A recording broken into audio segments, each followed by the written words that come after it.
O pensamento ocidental tem a origem na Grécia Antiga. O Ocidente, na Grécia Antiga, iniciou a construção de uma jornada sobre a razão e o poder que a razão tem na compreensão da existência. Sócrates é tido como o marco do pensamento ocidental, da filosofia ocidental, porque ele é uma ruptura, vamos dizer, com um foco diferenciado dos cosmologistas que tentavam explicar a essência da existência num elemento que fosse o fator vital, um elemento que fosse o fator determinante de tudo, que fosse aquilo que gerasse a vida. Se pensou na água, no ar, no fogo, no éter, que seria um elemento que a tudo desse a vida. Mas a preocupação de Sócrates é a preocupação da existência em si, do ser humano. O ser humano no mundo, nós e todos os outros que estão à nossa volta, qual é o sentido de estar aqui, o que é o certo, o que é errado nessa vida e como essa vida pode ser entendida a partir deste ser humano que tem o pensamento como elemento determinante. Bom, para Sócrates, questionar. O pensamento é a chave fundamental da descoberta da verdade. E Sócrates era um homem preocupado com a verdade, numa Grécia antiga carregada de sofistas, que buscavam, sofistas, uma lógica no mundo, buscavam a compreensão lógica das coisas, mas não para desvendar, não para entender a verdade, mas para convencer. Convencer é mais importante do que a verdade. No mundo de hoje vivemos um pouco isso. Queremos convencer os outros de que temos razão, então usamos de todas as estratégias possíveis para que isso aconteça. E dessa maneira, vamos nos colocando no mundo, mais para adaptar ao mundo ao que nós queremos do que objetivamente compreender este mundo como ele é. Sócrates questionava isso. Não concordava. Para ele, a verdade deve ser a busca, custe o que custar. E olha que custa caro, é doloroso. A verdade tem algo fantástico, que é nos colocar diante de nós mesmos, mostrar as nossas limitações. A verdade destrói sonhos, cria esperanças, mas ao mesmo tempo angustia, porque a verdade mostra o quanto nós somos limitados, não controlamos tudo, parte do que queremos não podemos, porque não depende só de nós. E é isso que Sócrates teve de fundamental. Na busca de compreender o mundo como ele é, Sócrates considerava que a dúvida, o questionamento, é a base, o ponto de partida para toda descoberta. Questionar tudo. Tudo é questionável. Sócrates dava aula ao ar livre, junto com seus discípulos, não cobrava nada por isso. Outra crítica que ele fazia aos sofistas. Os sofistas cobravam para o domínio da oratória, para o domínio da lógica, para o domínio da retórica. Sócrates não cobrava. Sócrates acreditava que o questionamento, o pensamento livre, é mais próximo daquilo que se tenta desvendar nesse mundo que nós observamos e às vezes não entendemos. A dialética socrática sai do senso comum, parte do senso comum, para chegar à verdade através da dúvida. Sócrates chamava isso de maiêutica. A mãe era uma parteira, o parto das ideias. Sócrates acompanhou a mãe nos partos e viu o quanto que as mulheres sofriam para dar à luz. E ele pensava, será que a compreensão do mundo, a descoberta da verdade, a verdade que tiramos de dentro de nós, não é um parto? Dar à luz a verdade não é doloroso, não dói. Sem dúvida que dói. O encontro com a verdade é muito doloroso, muito doloroso. Por isso Sócrates era alguém que buscava no mundo e considerava que a felicidade no mundo era entendê-lo, por mais doloroso que fosse. Sócrates acabou desafiando muito as autoridades de Atenas. Acabou se transformando num perigo. Uma pessoa que questiona é um perigo. E ele acabou sendo condenado à morte. Tomar cicuta, se envenenar. Não fugiu à condenação. Se matou. Sócrates deixou discípulos, o mais importante deles, talvez o pensador ocidental fundamental, Platão. Platão partia das ideias de Sócrates e considerava que o mundo, esse mundo que nós vivemos, é um mundo da aparência. As coisas como nós observamos não são a verdade em si. Essa vida que levamos é marcada por sensações enganosas. Esse mundo de aparências esconde a verdade. A verdade não é isso. Existe uma essência. Essa essência deve ser buscada pelo ser humano. Essa essência é o que nós devemos entender como a verdade. Mas para se chegar a essa essência tem que se utilizar a reflexão, o pensamento. E esse pensamento, essa reflexão, deve buscar as leis universais que movem tudo o que existe. Essas leis universais, sendo descobertas, nos elevaria como seres. Então, o ser humano tem a obrigação, para Platão, de buscar a verdade. Mas não todos, né? Alguns têm essa função do saber, os filósofos. Outros não, têm outras funções. A sociedade tem uma divisão de funções para Platão, e cada um deve cumprir a sua função. Nesse ponto, Platão é muito segmentado, estamental. Mas para ele, o pensador, o filósofo, por compreender a verdade, deve ser o grande guia da sociedade. Deve ser ele que deve conduzir a sociedade. Deve ser ele que deve estar à frente da sociedade.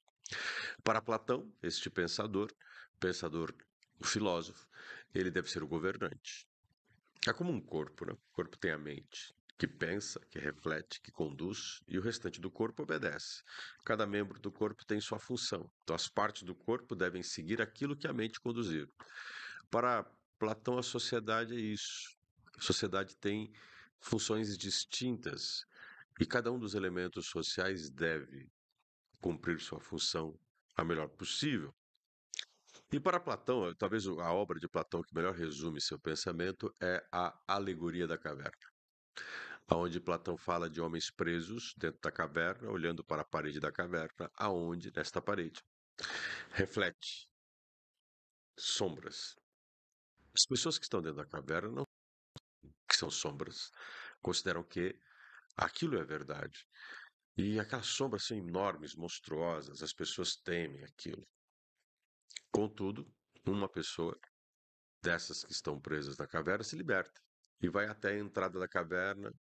Ao sair lá fora, a luz o ofusca um pouco, mas depois ele percebe que o sol bate em estátuas atrás de um muro e essas sombras vão refletir lá dentro da caverna. Que então tudo o que está acontecendo, todas aquelas sombras dentro da caverna são ilusões. Aquilo ali não é a verdade. É o nosso mundo da aparência, esse mundo que a gente vive.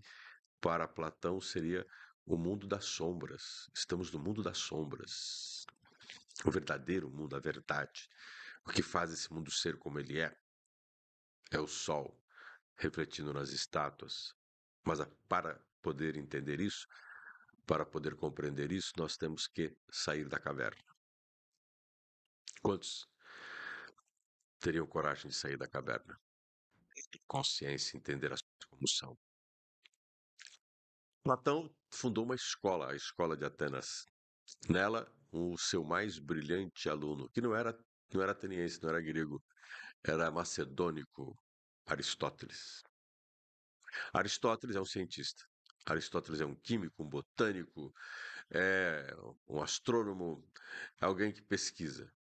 Diferente de Platão, que considerava que a reflexão leva à verdade, Aristóteles considerava que não, que a experiência leva à verdade. A descoberta das coisas como elas são é o experimento que a gente vive, das coisas que estamos aqui, neste momento, vivendo agora, vivendo neste momento.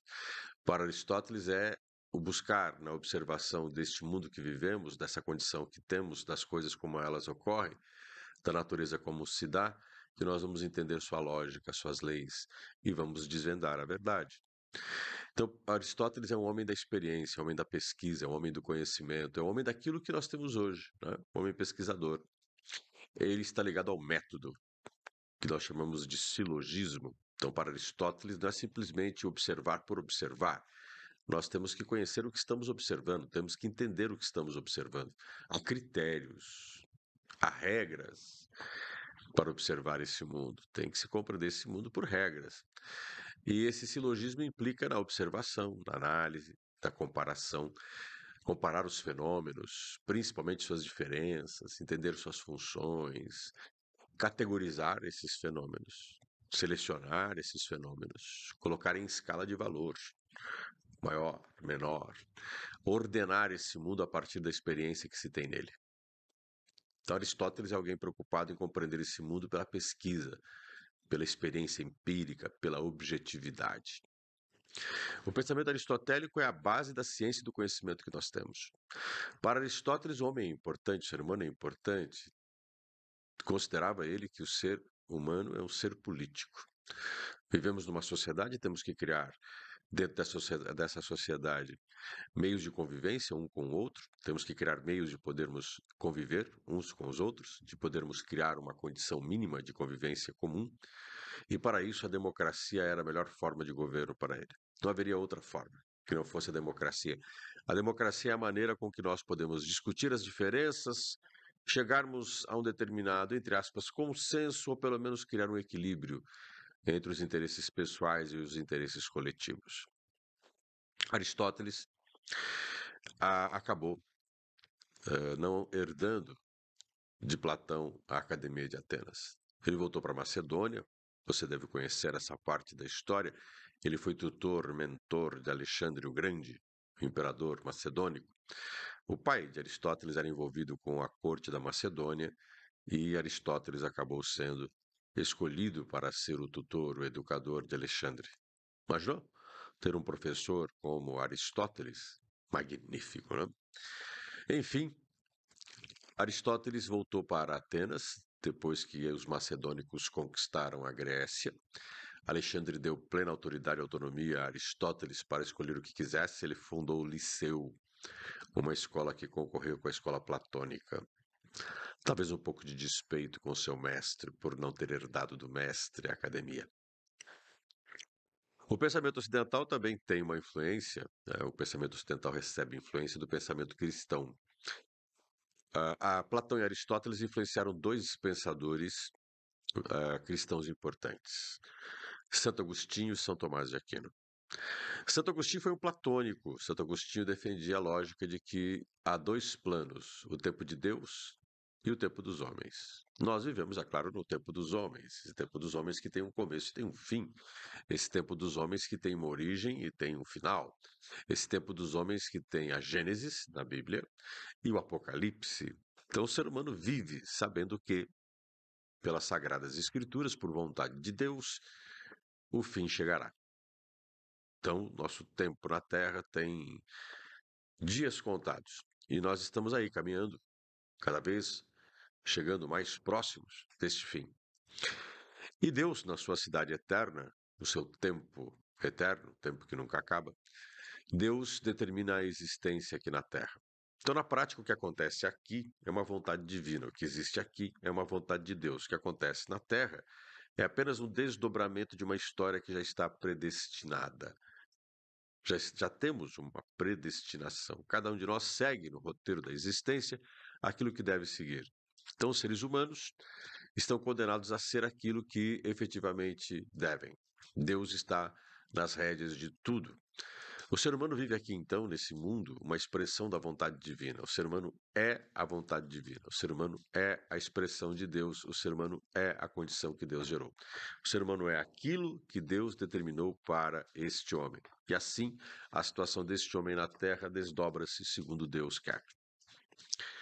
Já São Tomás de Aquino acredita que não, que o homem tem o livre-arbítrio, que o ser humano pode seguir por sua vontade aquilo que ele quiser.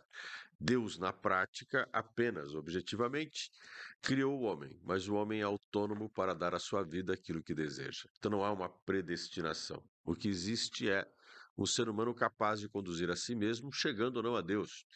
O ser humano pode escolher o caminho de Deus ou pode escolher o seu próprio caminho. Então existe uma autonomia humana. Por isso que em São Tomás de Aquino existe um humanismo que surge e começa a crescer a partir do século XII e XIII. Esse humanismo vai o destino do ser humano mais para frente. Para São Tomás de Aquino, a vontade de Deus, o que Deus expressa no mundo, é simplesmente a maneira como o homem pode, através da sua razão e compreensão, orientar a sua conduta. Então, o homem vai para o céu, vai para o inferno, dependendo do que ele escolher. O mal está na própria escolha do homem e não naquilo que Deus determinar. Aristóteles foi o inspirador de São Tomás de Aquino. E São Tomás de Aquino, um humanista. São Tomás de Aquino vai ser o precursor de um pensamento racionalista que vai dar em René Descartes. O método cartesiano, aonde o matemático René Descartes, francês, considera que a vida é conduzida por um universo lógico, cujas leis seguem as regras matemáticas. Para ele, não existe nada que não possa ser questionado. Para René Descartes, o que nós temos é um universo que, ao desvendarmos pelo conhecimento e pela pesquisa, vamos chegando mais próximo de sua verdade. O homem deve experimentar, buscar, questionar para saber o mundo como ele é.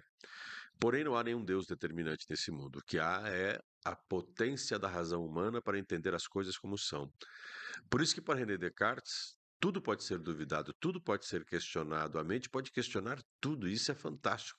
Tudo que existe pode não existir, tudo que aparenta pode não ser, tudo que é pode também não ser, não é. A única coisa que o homem não pode questionar é que ele pensa. Então, se o ser humano pensa, ele existe. Por isso aquela frase de René Descartes famosa: penso, logo existo. Um abraço.